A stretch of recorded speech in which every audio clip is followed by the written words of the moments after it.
Joe menyimpan teleponnya kembali ke saku, dan mengingat pengalaman sebelumnya dengan ksatria itu.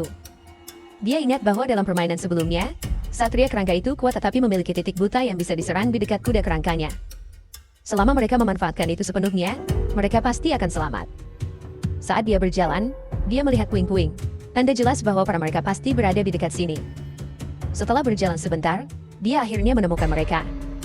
Joe dengan cepat mengejar dan bertanya, apakah mereka baik-baik saja? Xuan, si playboy berbaju zirah, menjawab bahwa mengatakan mereka baik-baik saja adalah kebohongan, karena monster kerangka ini berada di level yang sama sekali berbeda. Joe benar-benar ketakutan melihat ksatria kerangka itu secara langsung, itu terlihat jauh lebih menakutkan daripada yang dia lihat dalam game. Dia juga memperhatikan bahwa pria bertopi hitam berdiri di belakang ksatria kerangka. Joe terkejut, melihat bahwa kerangka itu tidak menyerang pria bertopi hitam, tetapi kemudian dia melihat baju zirah yang dikenakan pria itu. Pria bertopi hitam itu mengenakan baju zirah, yang mungkin menjadi alasan mengapa ksatria kerangka itu sama sekali tidak menghiraukan keberadaannya.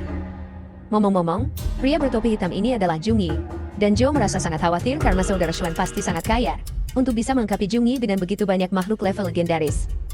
Ksatria tengkorak itu dengan cepat mengenali kelompok mereka sebagai ancaman, dan mulai menyerang mereka dengan kudanya. Namun, Xuan melompat ke depan dan menyuruh semua orang mundur, dengan cepat mengangkat perisainya sebelum ksatria itu bisa menyerang.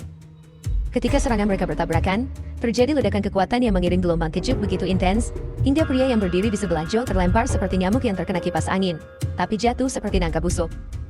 Dia mulai batuk-batuk hebat, tetapi bersikeras bahwa dia baik-baik saja meskipun jelas kesakitan. Saat debu mengendap, kita melihat Raja Kerangka dan Xuan terkunci dalam pertarungan. Saat itulah Xuan menyadari ada serangan licik yang mendekat, dan itu adalah ular eksplosif yang sama dari Jungi. Namun, Xuan dengan cepat mengangkat perisainya, menghentikan monster itu di tempatnya.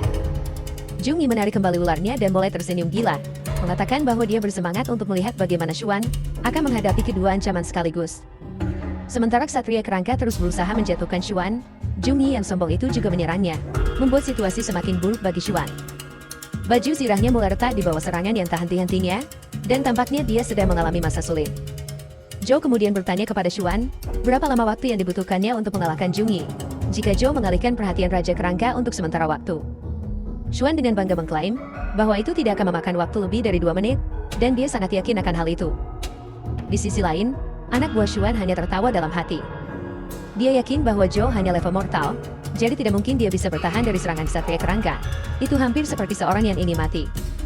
Namun, Joe membuat pertunjukan dramatis dengan melepas jaketnya, mengambil sikap yang jelas, dan kemudian melompat tepat di belakang Raja Kerangka. Dia dengan santai memprovokasi kerangka itu, mengundangnya untuk bertarung.